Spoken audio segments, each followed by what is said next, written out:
Let me start wishing the audience AKIA. AKIA is basically an acronym from Sardinian language. So it just means that health and life up to 100. So for living up to 100, CV health is at the center. And I think Dr. Sam and Dr. Regina made my job very easy. He touched upon the COVID and look at this COVID.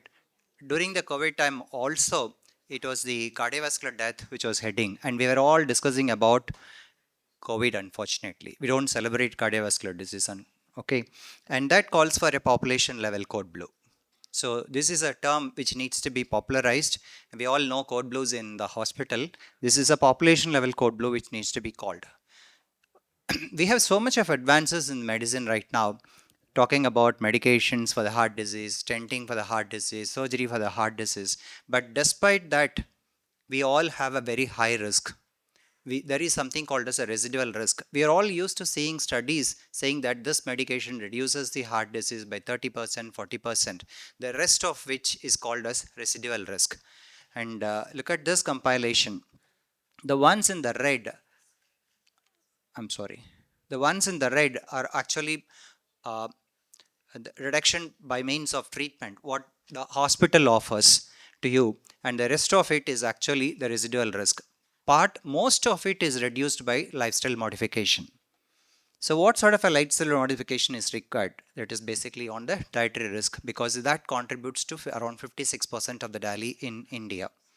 So, amongst the dietary risk, what is important? We have all been told that not to eat so many things. They also contribute to heart disease, but what we have forgotten to eat is a major leading cause. That is what contributes to, and that is what the whole food plant based diet is all about. Okay, now I'm going to cover the entire talk on this 5P approach, places which have promoted whole food plant based diet. So we all, I remember Dr. Sam pointed out to the blue zones, but this is about the mummification of Egyptians, which happened 5,000 years ago, and recently they were submitted for the calcium study. The calcium is basically to find out whether there is a fat deposition in the blood vessel or not, and many of these people had calcium. This is despite the fact that there was no transport, so they were walking, there was no smoking, there was no blood pressure, and majority of them were actually eating plant-based diet, though not a whole food plant-based diet. Why did this happen? These are all consumed by the common people, but the people who are mummified were actually the kings, queens, and the people who connected them to God, at least in their own words, called the priests. So these are the people who are actually eating a lot of saturated fatty acid, and this is what led to their coronary artery disease. Coming to the that's about places. Coming to the pioneers and projects, both of them actually mentioned about Dean Ornish and Esselstyn, but what the pioneer is actually Lester Morrison. That was in 1940s when there was no medical aid at all for the heart disease. The only thing which was made was to make people lie down forever, for few weeks to months, when they had a heart attack. In fact, some of them committed suicide in the process because they could not lie down without turning. Okay, so that was the time when Lester Morrison did a study. So he took 100 patients with the heart disease, 50 cases and 50 controls, and those 50 controls were given moderately low fat vegetarian diet. That's all. It is not the whole food plant based diet which we are talking about now. And these people are followed for 12 years. None of the people in the control group survived, whereas 38% survived in the case group. Coming to Dean Ornish, already they pointed out about the lifestyle heart disease lifestyle heart trial. So there was a reduction in the size of the blockages in these people significantly, but I'm not bothered about this. In this August audience, I would like to show that this Ornish program has been approved by Medicare. The Medicare is what dictates us, and sometimes scientifically too. For all of who know about the blood pressure, initially a blood pressure of 200 or 120, 140 are also not to be treated, and it was the insurance people who pointed out that it has to be treated. So that is the value of these people. Coming to Esselstyn has done lots of studies. In one of these studies, he took up 198 patients and put them on a whole food plant-based diet, and they followed up for 4 years. And the people who are adherent to the whole food plant-based diet, there was no MACE. And out of the 21 people who are not adherent, 13 had a major adverse event in the follow-up. So this picture was shown by him. This is something which showing the, okay, this pointer is not working. This is showing that there is a reversal of blockages here.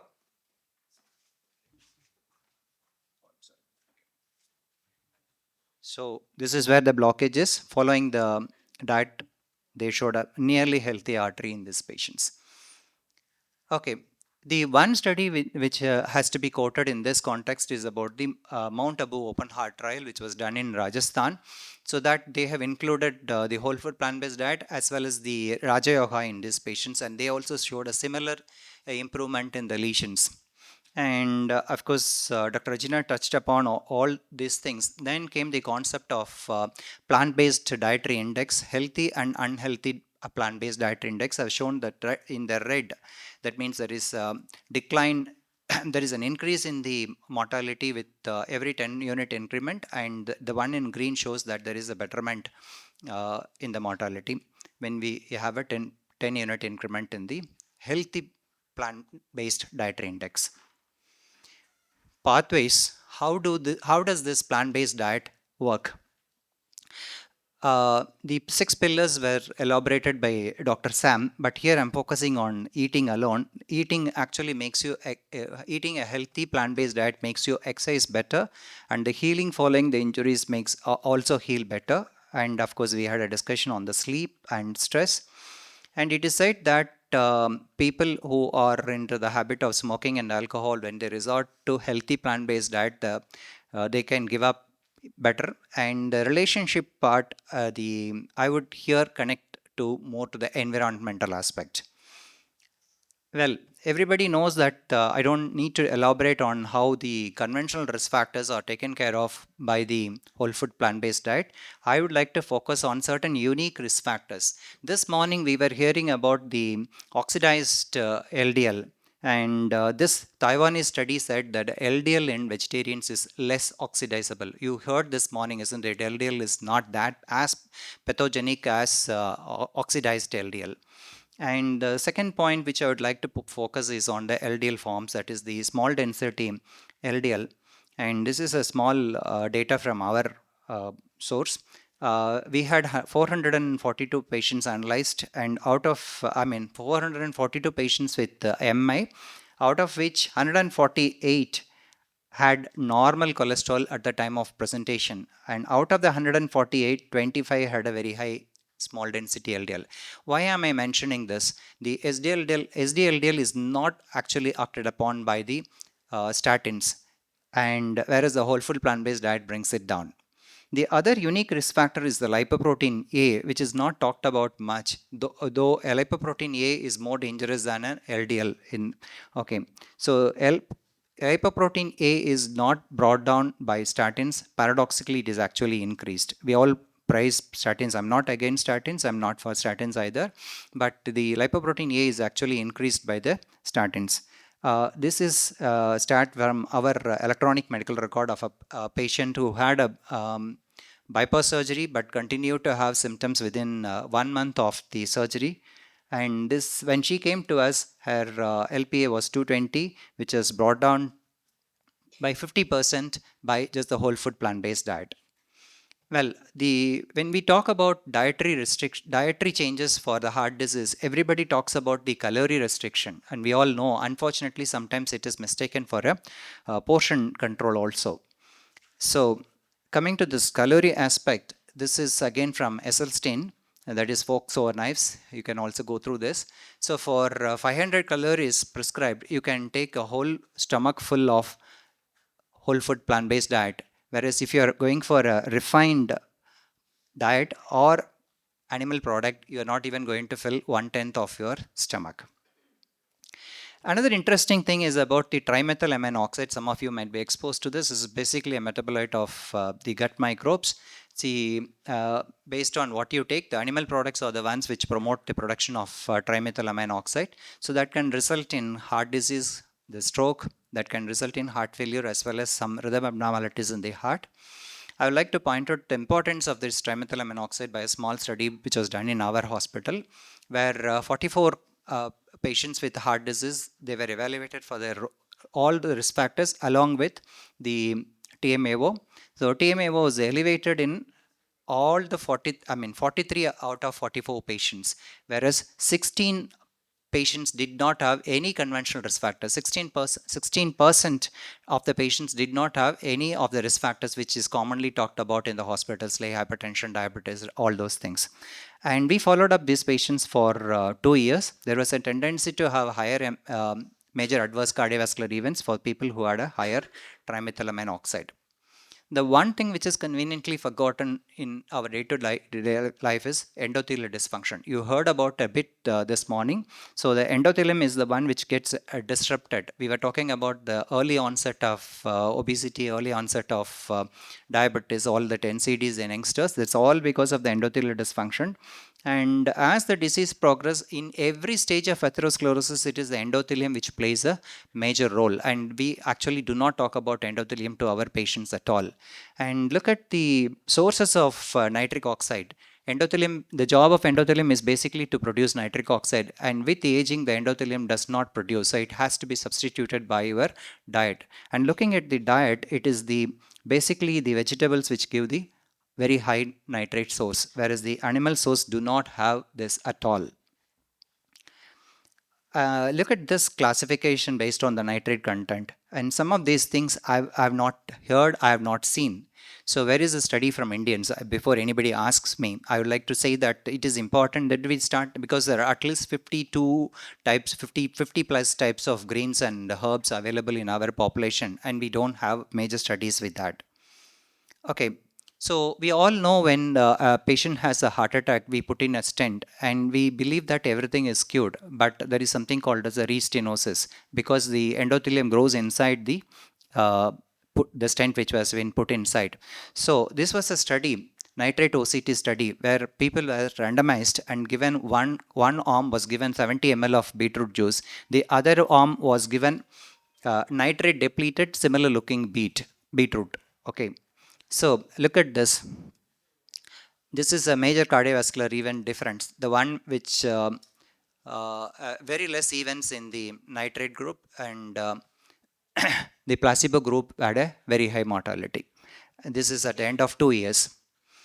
I would like to stress the importance of this endothelium. In one of the studies which we had done, we had this is just before COVID. We had taken 28 patients who had undergone multiple procedures, were on maximal medications, but continued to have angina. So we admitted them for 28 patients. We admitted them for 10 days. And one important thing is all of them were statins, and their mean cholesterol was less than around 80s, and around 82% of them actually had a normal inflammatory state as measured by CRP. 15 of them, despite having a reasonable good cholesterol and normal CRP, had endothelial dysfunction. And with plant-based diets, 8 of them improved in 10 days. Rest of them had a normal endothelial function. There are a lot of missing links in here.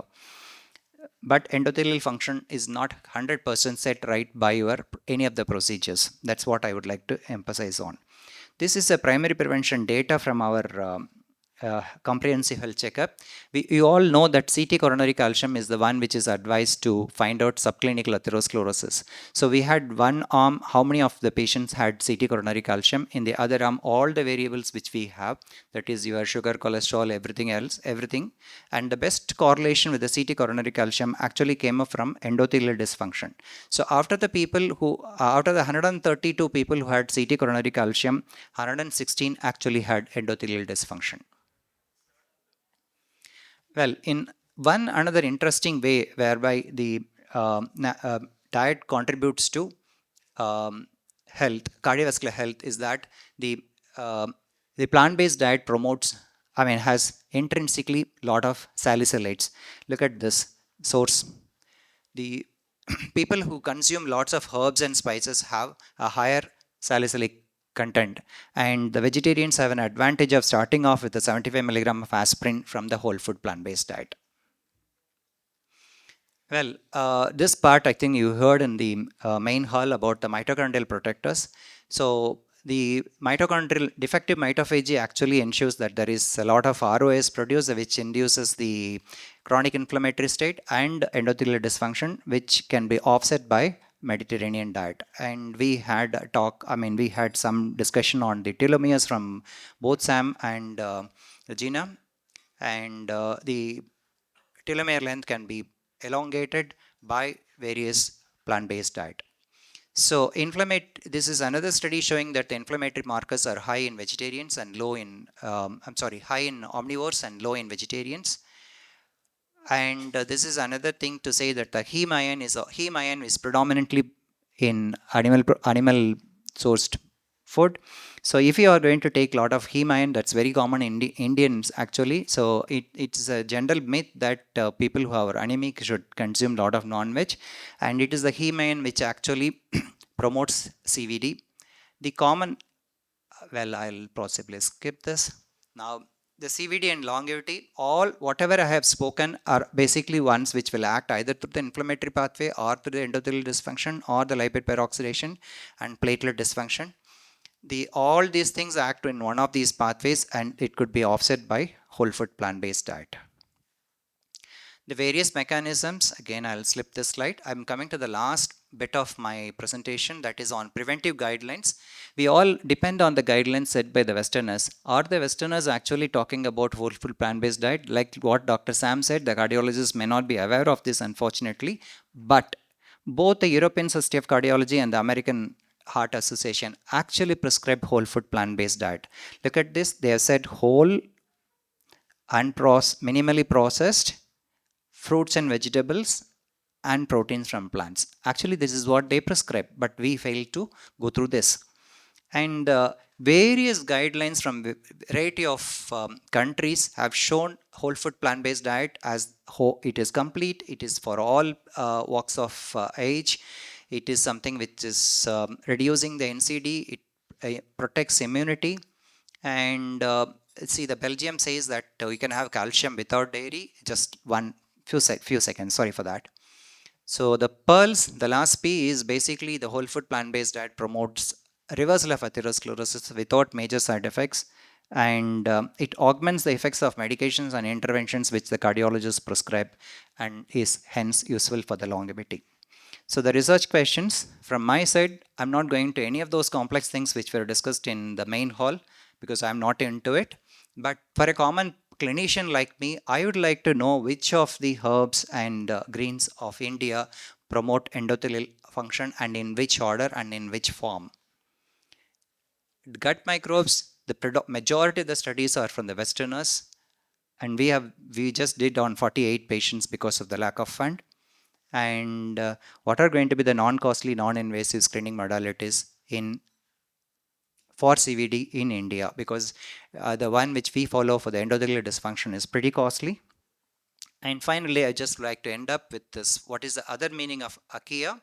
Akiya means desire not just for personal success, but for leaving a mark on the world. At the end of this conference, we should leave a mark on the world. If not on longevity, but on the health. Thank you. So, just a very basic question, as an ex-engineer, I believe in whole food plant-based diet, but does the larger audience, society believe that macros and micros can be balanced with this diet? If no, do we have clinical studies talking about impact with or without nutraceutical supplementation? Yeah, the majority of these lifestyle modification courses actually do recommend supplementation for two things. One is for the vitamin B12, other one is for vitamin D. I would like also you people to remember that this is not exclusively for the people who are taking whole food plant-based diet. In the Indian population, majority of us are vitamin D deficient, and majority of the vitamin B12 deficiency is more related to the intrinsic factor deficiency in India. Do we believe clinical studies incorporate the requirement for nutraceutical research when they talk about longevity? Well, I'm sorry, I'm not into longevity. I'm basically into the CV health, and in CV health, we don't look at any supplements. Thank you. So, can we ask another question? No, Okay. yeah, but I think we're fine now. So you based your presentation, the last couple of slides were based on a Mediterranean diet, if I could see. Yeah, that's right. Where the concentration and in fact the new research is that omega-3 should be high. The thing between omega-3 and omega-6 is we consume a lot more of the ARA, arachidonic acid is vis-a-vis your omega-3. But your majority of omega-3 actually comes from fish and seafood, and your Mediterranean or your Okinawa diet is very concentrated on your omega-3. So when you look at a whole food, a plant-based diet, you are actually removing an entire food group, which is fish and your pescatarian thing. So is that still, you're just taking part of the Mediterranean diet and keeping it as not the whole lot, or how? Well, There is a big confusion about the definition of the whole food plant-based diet as such. Pescatarians are included on the whole food plant-based diet. That is one thing, but we don't promote that actually. But we tell them to take a lot of flax seeds, and there are a lot of enough of plant sources for that. Thank you.